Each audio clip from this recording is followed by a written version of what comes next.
Programa Direito e Cidadania. Oferecimento. Água mineral Cristal Fonte Santa Bárbara. Leve com você.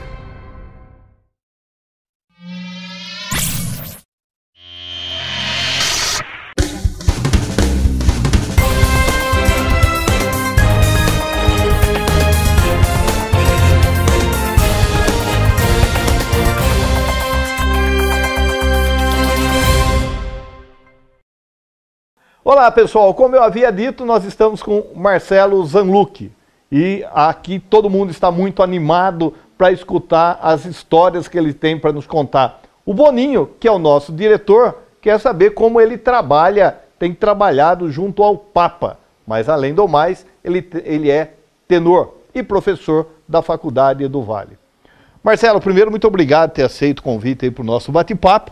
Marcelo, você faz muita coisa. Pois é, doutor Wagner, minha alegria estar aqui com vocês hoje, né? Eu faço algumas coisas, né? Então, desde quando eu me especializei na área de comunicação, então eu tenho trabalhado, sobretudo me especializando na parte de comunicação e religião, especificamente o Vaticano, fato que me levou a trabalhar então com os 3 últimos papas que nós tivemos, né?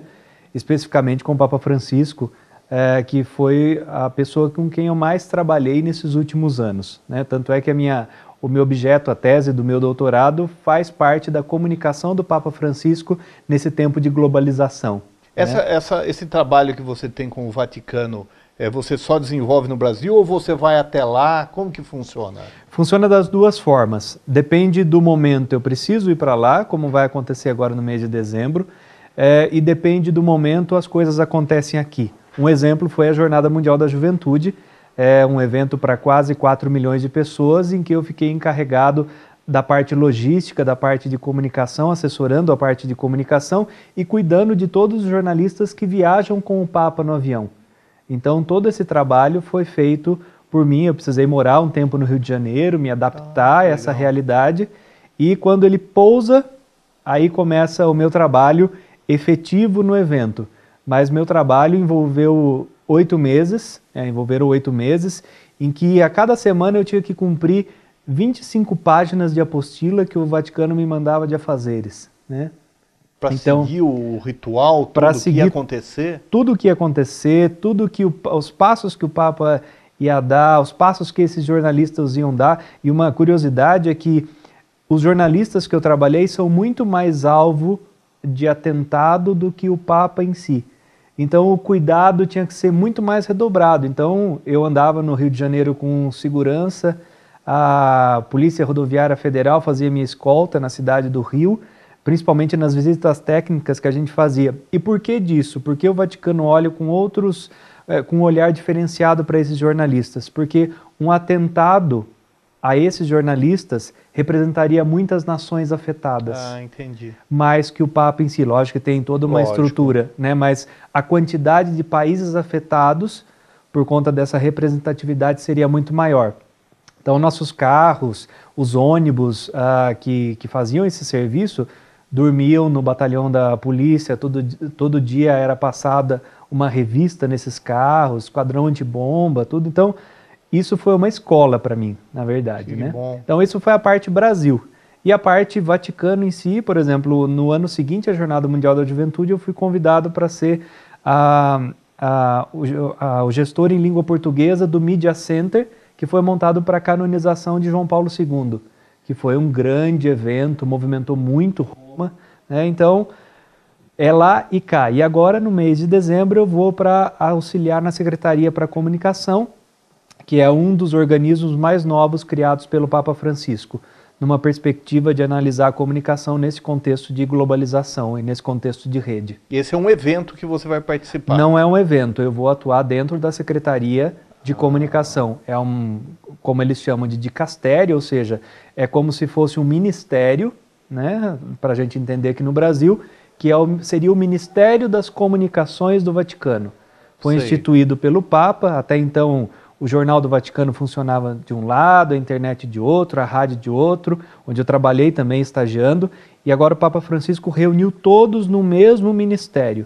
E esse ministério é responsável por toda a comunicação do Papa e da Santa Sé. E esse Papa é pop, né? Não tem Esse quem Papa não é goste pop. dele.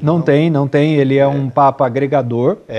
Ele fala muito através dos gestos dele, Sim. sobretudo do abraço, das mãos, das palavras. Carinhoso. Super carinhoso, né? Fez um grande milagre logo depois que ele foi eleito, né? E o milagre que ele fez foi que o brasileiro gostasse de um argentino. É verdade. Foi o primeiro milagre desse Papa em vida, né? Que o brasileiro gostasse de um argentino. Mas uma pessoa de um trato assim muito fácil, né? Ao mesmo tempo ele é estrategista, né? Sim, fazendo uma análise do ponto de vista da figura dele e, sobretudo, conversando com algumas pessoas que o assessoraram enquanto ele era cardeal em Buenos Aires. Ele é uma pessoa estratégica. Estratégica do ponto de vista que ele lança algumas frases e deixa essas frases soltas para ver o que o mundo fala sobre isso. A partir disso, ele traça um perfil para o pontificado dele. Mas não podemos esquecer João Paulo II, que abriu as portas da igreja no mundo, sobretudo na parte da comunicação, e Bento XVI, com quem eu cheguei a trabalhar também, que é uma delicadeza em pessoa, né? O meu mestrado foi analisando a imagem dele na imprensa brasileira. E eu pude descobrir que foi, por exemplo, quando a gente avalia questões de pedofilia dentro da igreja, foi o Papa que mais fez legislação e coibiu o escândalo dentro da igreja. E na mídia brasileira isso ocorre ao contrário, ele é taxado como culpado. Mas na verdade o papel de Ratzinger foi totalmente diferente para coibir, e ele fez muita coisa para coibir do que aquilo que foi divulgado. E ele também teve uma atitude muito interessante, né? De pedir para sair. Num determinado momento, por uma série de acontecimentos, e ele pediu, não, chega, agora eu vou sair. E outra coisa, comentava-se na época que ele poderia ser uma sombra, atrapalhar, sumiu. Sim. Ninguém mais fala dele. A proposta dele foi, eu vou ficar durante esse tempo, depois do afastamento, rezando pela igreja. Sim. E o Papa Francisco sempre fala assim, eu tenho um avô sábio que mora dentro do Vaticano. E sempre quando tem algum tema muito espinhoso, antes de tomar qualquer atitude, o Papa Francisco vai até o monastério Mater Ecclesiae, que é dentro do Vaticano, onde o Papa Emérito Bento XVI mora, para pedir a opinião dele. Né? Eu acho que a gente não poderia esperar muito Foi um choque a renúncia de Bento XVI, depois de mais de 600 anos, que isso não acontecia, mas acho que a gente não poderia esperar muito de outra pessoa como é a cabeça dele, grande teólogo alemão, pensando racionalmente, e eu o encontrei quando faltava mais ou menos, com menos de um ano de antecedência da renúncia. E a percepção, eu estive muito próximo a ele, e a gente via que ele já estava muito sobrecarregado, muito cansado pelo peso da idade, pelo derrame que teve, e pela visão dele que a igreja precisava se renovar, né? Então, eu acho que foi muito sábio essa escolha dele, esse reconhecimento, dizer assim, não, eu tenho que passar a bola para outro. Marcelo, e o seu contato com ele, com as figuras? Você tem contato com o Papa Francisco ou você tem um intermediário para chegar a ele? Depende muito do serviço. Agora, no mês de dezembro, eu tenho um intermediário que é como se fosse o ministro da comunicação, conforme eu falei. Mas, dependendo do assunto, é tratado direto com ele, né? Por exemplo, ele estava no Rio de Janeiro, e vocês devem saber como é o esquema no Rio de Janeiro do ponto de vista geográfico, muito difícil o acesso, né? E o Papa Francisco estava na comunidade de Manguinhos, uma comunidade relativamente perigosa, né? Ele quis estar no meio desse povo, estava lá, fez muito bonito, e de repente ele falou assim, olha, eu quero estar com os jovens argentinos porque sei que eles são em milhares aqui na cidade do Rio de Janeiro, quero estar com eles daqui pouco tempo na Catedral do Rio. Para quem visualiza a comunidade de Manguinhos da Catedral do Rio no centro, sabe que tem que passar por muita coisa. Sim.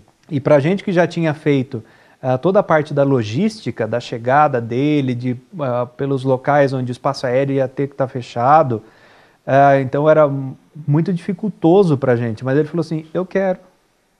E vai ser feito assim. E foi feito assim. Manda quem pode e obedece quem tem juízo. Baixa a orelha, né? Abaixa a orelha, né?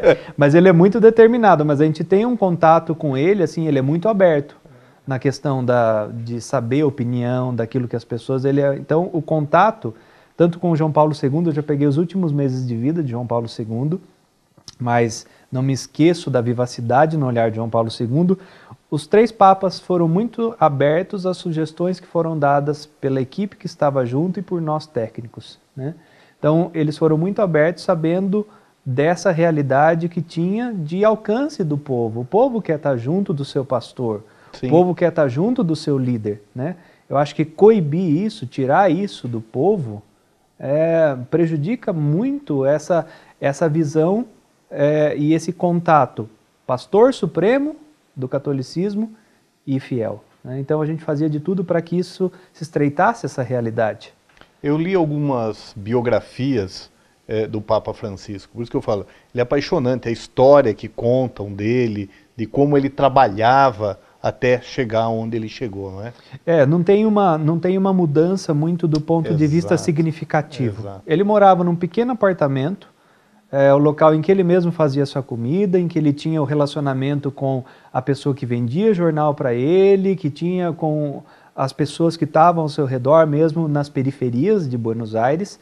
E quando ele chega no Vaticano, que ele encontra toda uma estrutura montada, que você tinha o apartamento pontifício, que não é um apartamento luxuoso, eu conheço o apartamento pontifício, mas ele queria estar próximo do povo, então ele vai morar naquele, se a gente pode chamar assim, para o pessoal entender, num hotel que foi feito por João Paulo II para abrigar cardeais e bispos que iam visitar o Vaticano. Então a Casa Santa Marta é como se você estivesse no hotel. E ele quis estar próximo dos outros. Ele até falou assim, se eu ficar aqui no apartamento eu vou ter problema psiquiátrico. Ele fala com essas palavras, eu gosto de estar junto do povo, eu gosto de almoçar com os funcionários que estão ali servindo, trabalhando, eu gosto de ouvi-los, eu gosto de escutar as realidades do mundo. Então, ele vai para essa realidade sem esquecer da sua origem. A origem do Papa Francisco é muito simples. O cardeal Bergoglio, dentro da sua condição familiar, de imigração italiana, ele é muito simples. E ele adaptou a realidade da Santa Sé para essa simplicidade. No modo de vida, no modo de falar. Tanto que a imprensa sempre noticia que ele dá umas escapadas lá, né? Ao redor do Vaticano, nos lugares lá. Ele não muda isso. De repente ele fala assim, meu óculos não tá bom, ele vai na ótica do lado. Outro dia ele falou assim, preciso acertar o meu sapato, porque desde 2013, quando ele tinha ido para lá, ele não tinha mudado o sapato, né? Então, preciso acertar, ele tem muito problema de ciático, né? Então ele precisa de um sapato que é adaptável para esse problema, né? Então ele quer, de repente ele pega um carro simples, né? O conhecido carro azul, né? Ele pega e fala, me leve em tal lugar. E ele vai. Só que até agora ele não cumpriu aquilo que ele falou. Ele falou assim, eu tenho muita vontade de um dia parar a comer uma pizza, mas até agora eu não vi nada disso. Por enquanto. Por enquanto. Pessoal, daqui a pouco nós voltaremos com o bate-papo com o Marcelo Zanluc, que agora ele vai falar do tenor, ok? Aguarde e voltaremos já.